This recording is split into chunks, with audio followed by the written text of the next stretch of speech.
Audio Jungle। Hello दोस्तों, नमस्कार। गणित की ये क्लास हम देख रहे हैं यहाँ पर, और आज हम बात करेंगे संख्या पद्धति के बारे में। और इसमें क्या पढ़ेंगे दोस्तों, तो देखिए यहाँ पर प्राकृत संख्या। अरे क्या पढ़ेंगे यहाँ पर, हम प्राकृत संख्या पढ़ने वाले हैं। पूर्ण संख्याओं की जानकारी लेंगे। पूर्णांक संख्या किसे कहते हैं, सम विषम भाज्य संख्या, अभाज्य संख्या, अरे परिमेय संख्या क्या है, अपरिमेय संख्या किसे बोलते हैं, वास्तविक संख्या क्या होगी, काल्पनिक संख्या किसे कहते हैं, और फिर संपूर्ण संख्या क्या है। ये सब हम यहाँ पर विस्तार से चर्चा करेंगे, समझेंगे। तो दोस्तों बिना देरी करते हुए इस क्लास को जल्दी से शुरू करते हैं, क्योंकि ये क्लास ज़्यादा लॉन्ग हो सकती है, लंबी जा सकती है। इसलिए हम यहाँ पर बिना कुछ कहे आपसे क्लास को स्टार्ट करते हैं। चैनल पर पहली बार देख रहे हो तो चैनल को ज़रूर सब्सक्राइब करें। और सबसे पहले हम बात करते हैं यहाँ पर प्राकृत संख्याओं के बारे में। अरे प्राकृत संख्या किसे कहते हैं, जो संख्याएं गणना करने के लिए उपयोग में ली जाती है। अरे गुरुजी, प्राकृत संख्या किसे कहते हैं, ऐसी संख्या जो गणना करने के लिए काम में आती है, उपयोग में ली जाती है। गिनने योग्य संख्याओं को प्राकृत संख्या कहते हैं। जैसे 1 2 3 4 5 6 7 8, इस प्रकार ये आगे तक आप बोल सकते हैं। तो गणना करने योग्य संख्याओं को प्राकृत संख्या कहते हैं। ये शुरू होती है एक से शुरू होती है, अनंत तक जाती है। और उदाहरण यहाँ पर देखो आप, तो ये है प्राकृत संख्या। ज़्यादा ध्यान नहीं देना यहाँ पर। प्राकृत संख्या सामान्य सी बात है, 1 2 3 4 5 6 7 8, आगे कहीं तक भी बोलो आप, ये सब प्राकृत संख्या है दोस्तों। एक से शुरू होती है, अनंत तक जाती है, ये आपको नोट करना है। तो ज़्यादा झंझट नहीं है इसके अंदर। आगे चलो, पूर्ण संख्या किसे कहते हैं, तो इसके बारे में भी आपको यहाँ पर नोट करना है। अरे पूर्ण संख्या प्राकृत संख्याओं के समूह में जीरो को शामिल करने पर नया समूह बनता है, जिसे पूर्ण संख्या कहते हैं। यहाँ पर भी आपको कोई समस्या नहीं होने वाली है, क्योंकि ये प्राकृत संख्या क्या है, यहाँ पर जीरो के साथ है, तो ये पूर्ण संख्या होगी। जैसे सबसे पहले बात हो रही है किसकी, प्राकृत संख्या किसे कहते हैं। अरे प्राकृत संख्या 1 2 3 4 आगे तक। अरे प्राकृत संख्याओं का जो समूह है ना, उसमें जीरो को सम्मिलित कर रहे हैं यहाँ पर। अब ये जो नया समूह बन गया, यही पूर्ण संख्या है दोस्तों। पूर्ण संख्या इसे बोलते हैं। ये जीरो से शुरू होती है, अनंत तक जाती है। जैसे 0 1 2 3 4 5 7 8 9 आगे तक, तो ये पूर्ण संख्या है। आगे चलो जल्दी से। अब दोस्तों बात करेंगे पूर्णांक संख्याओं के बारे में। ये पूर्णांक संख्या क्या है, तो याद रखें, पूर्ण संख्याओं को ऋणात्मक धनात्मक पक्ष में लिखने पर इन्हें पूर्णांक संख्या कहते हैं। इसके 3 प्रकार है। पूर्ण संख्या कौन सी है, पूर्ण संख्या 0 1 2 3 4 5, ये पूर्ण संख्या है। पूर्ण संख्या है तो इनको ऋणात्मक और धनात्मक पक्ष में लिखने पर इन्हें पूर्णांक संख्या बोलेंगे। इसको एक बजी आप धनात्मक रूप में लिखो, एक बजी माइनस में लिखो, तो ये कौन सी संख्या हो जाएगी, पूर्णांक संख्या हो जाएगी। कैसे, अब यहाँ पर देखो, ऋणात्मक पूर्णांक संख्या तो कौन सी होगी, -1 -2 -3 -4 -5 -6 आगे तक, ये तो ऋणात्मक पूर्णांक संख्या होगी। और उदासीन शून्य पूर्णांक संख्या 0 हो जाएगी। और धनात्मक पूर्णांक संख्या 1 2 3 4 5 6 7 आगे तक। अब मैं यहाँ पर आपको इसके बारे में अच्छे से बताने वाला हूँ। यहाँ पर देखो आप, यहाँ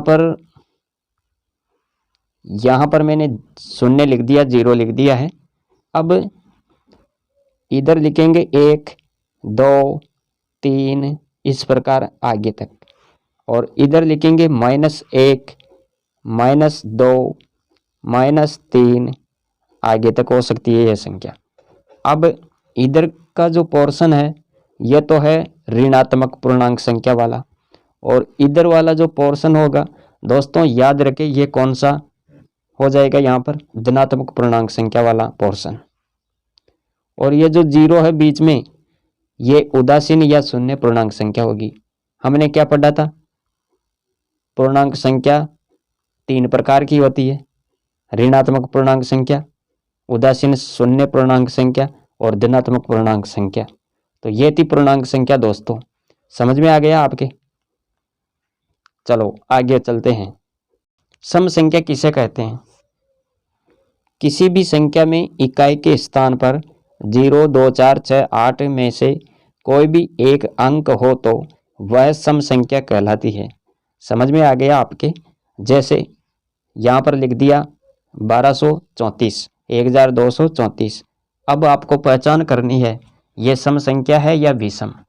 तो आप इकाई के अंक में देखोगे, यहाँ पर इकाई का जो अंक है, कौन सा है इकाई का स्थान? ये वाला। यहाँ पर 4 है, ये सम है विषम है? गुरुजी ये तो सम है, इसका मतलब ये सम संख्या है। ये जो है ये सम संख्या है, याद रखें। इसी प्रकार विषम संख्या की बात करें तो यहाँ पर विषम संख्या भी देख लो। किसी भी संख्या के इकाई के स्थान पर अगर 1, 3, 5, 7, 9 इनमें से कोई भी एक अंक हो तो वह विषम संख्या कहलाती है। अरे कौन सी संख्या कहलाती है? विषम संख्या। जैसे 12,345, अब इनमें से इकाई के स्थान पर ये क्या है? 5। इसका मतलब ये कौन सी संख्या हो जाएगी गुरुजी? तो याद रखें ये विषम संख्या है। कैसे पता चला? अरे इकाई के स्थान पर 5 है, 5 जो है ये विषम में आता है। चलो ठीक है, ये भी मान लिया हमने। तो ये है विषम संख्या।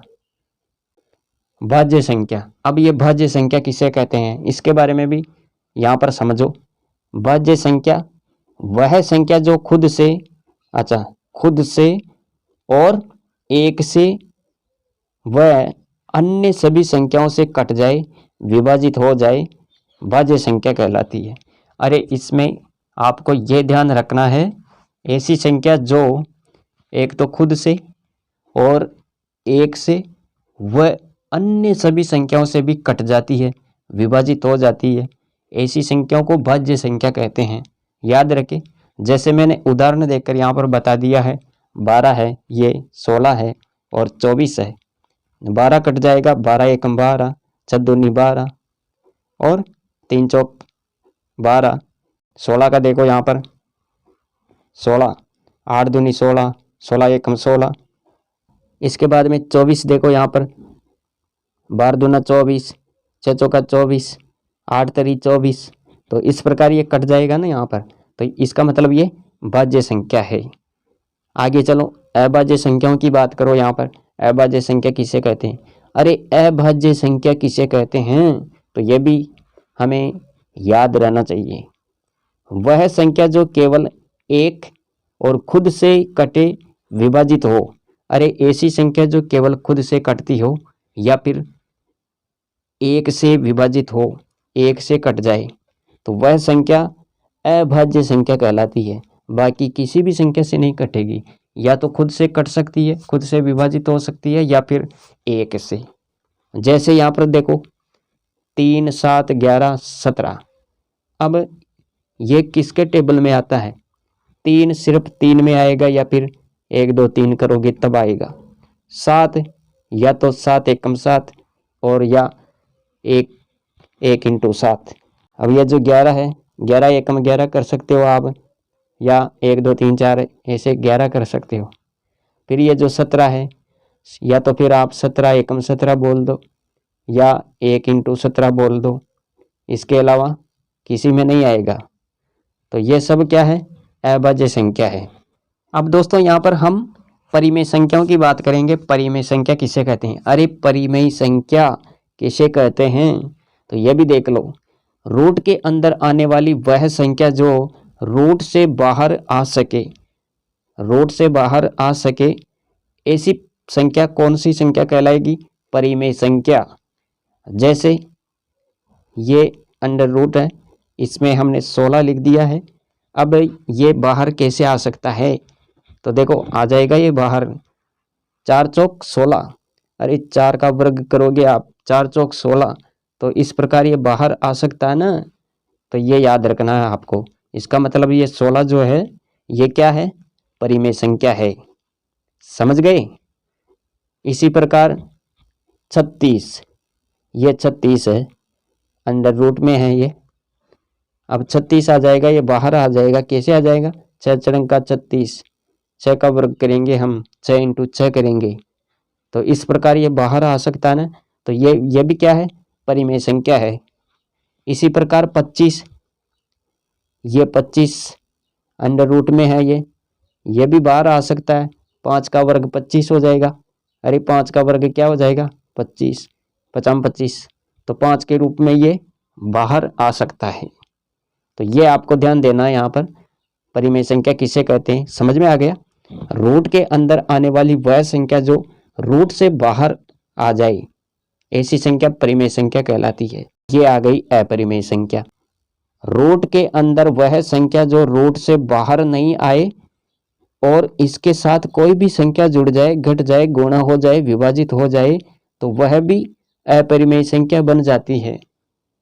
तो समझ में आ गई ये कहानी अपरिमेय संख्या की, क्या है स्टोरी। रूट के अंदर वह संख्या जो रूट से बाहर नहीं आ सकती, ऐसी संख्या अपरिमेय संख्या कहलाएगी। जैसे रूट के अंदर 3 है, अरे अंडर रूट में क्या है, 3, ये 3 है। अब इसका कोई वर्ग होगा ही नहीं, कैसे बाहर आएगी ये। इसके साथ अगर 2 जोड़ देंगे, 2 जोड़ने पर कितना हो जाएगा, 5 हो जाएगा, ये 5। अब ये भी बाहर नहीं आ सकता। यहाँ पर देखो 2 plus under root 3 under root 5, तो ये बाहर नहीं आ सकती। इसका मतलब ये क्या है, अपरिमेय संख्या है। अरे कौन सी संख्या है, अपरिमेय संख्या। तो ये आपको याद रखना है। अब यहाँ पर बात करेंगे कि वास्तविक संख्या क्या है, किसे कहते हैं वास्तविक संख्या। तो इसके बारे में भी देखो यहाँ पर। अरे वास्तविक संख्या क्या है गुरुजी, ये बताओ। जिन संख्याओं का कोई भी मान संभव हो तो वह संख्या वास्तविक संख्या कहलाती है। अब यहाँ पर एक लाइन आपको याद रखनी है, क्या ध्यान में रखना है। अरे सभी परिमेय और अपरिमेय संख्या ये भी वास्तविक संख्या कहलाती है, ये आपको नोट करना है। और उदाहरण देखो इनके, वास्तविक संख्याओं के उदाहरण, जैसे 1 2 3 0, माइनस में भी हो सकती है ये संख्या, पॉइंटों में भी हो सकती है ये संख्या, इस प्रकार भी हो सकती है, ये भी हो सकता है। तो ये सब आपको यहाँ पर देखना है। अंडर रूट में भी हो सकती है संख्या, तो इन्हें हम वास्तविक संख्या बोलेंगे। क्या बोलेंगे, वास्तविक संख्या। काल्पनिक संख्या किसे कहते हैं। अब काल्पनिक संख्या के बारे में देखो यहाँ पर। अरे काल्पनिक संख्या किसे कहते हैं, जिन संख्याओं का कोई भी मान संभव नहीं होता है, ऐसी संख्याओं को काल्पनिक संख्या कहते हैं। ये आपको ध्यान देना है। जैसे अंडर रूट में -2, अंडर रूट में -3, ये सब क्या है, काल्पनिक संख्या, जिसका कोई मान संभव नहीं हो, काल्पनिक संख्या कहलाता है। चलो यहाँ तक तो समझ में आ गया। अब ये लास्ट है संपूर्ण संख्या। तो संपूर्ण संख्या किसे कहते हैं, किसी संख्या के सभी पूर्णभाजक संख्याओं का योग उस संख्या का दुगुना हो जाए, उसे संपूर्ण संख्या कहते हैं। जैसे 6 और 28, 1 से लगाकर 100 तक की संख्याओं में अगर बात करें, 1 से लगाकर 100 तक केवल 6 और 28, यही संपूर्ण संख्या है दोस्तों।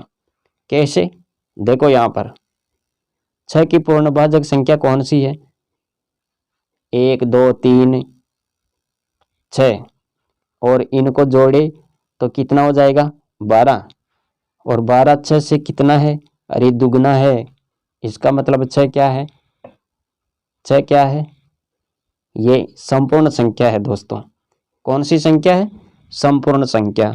इसी प्रकार 28 की बात करो यहाँ पर। 28 की पूर्णभाजक संख्या 1 2 4 7 14 28, और इसको जोड़े तो जोड़ने पर 56 हो जाएगा। यहाँ पर 56 किसका दुगना है, 28 का दुगना 56।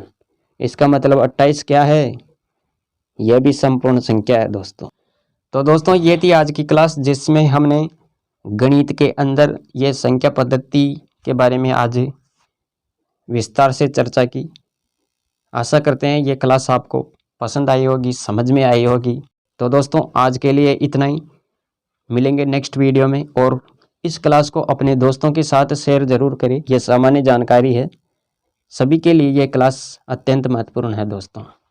तो मिलेंगे नेक्स्ट वीडियो में, तब तक जय हिंद, वंदे मातरम। Thanks for watching.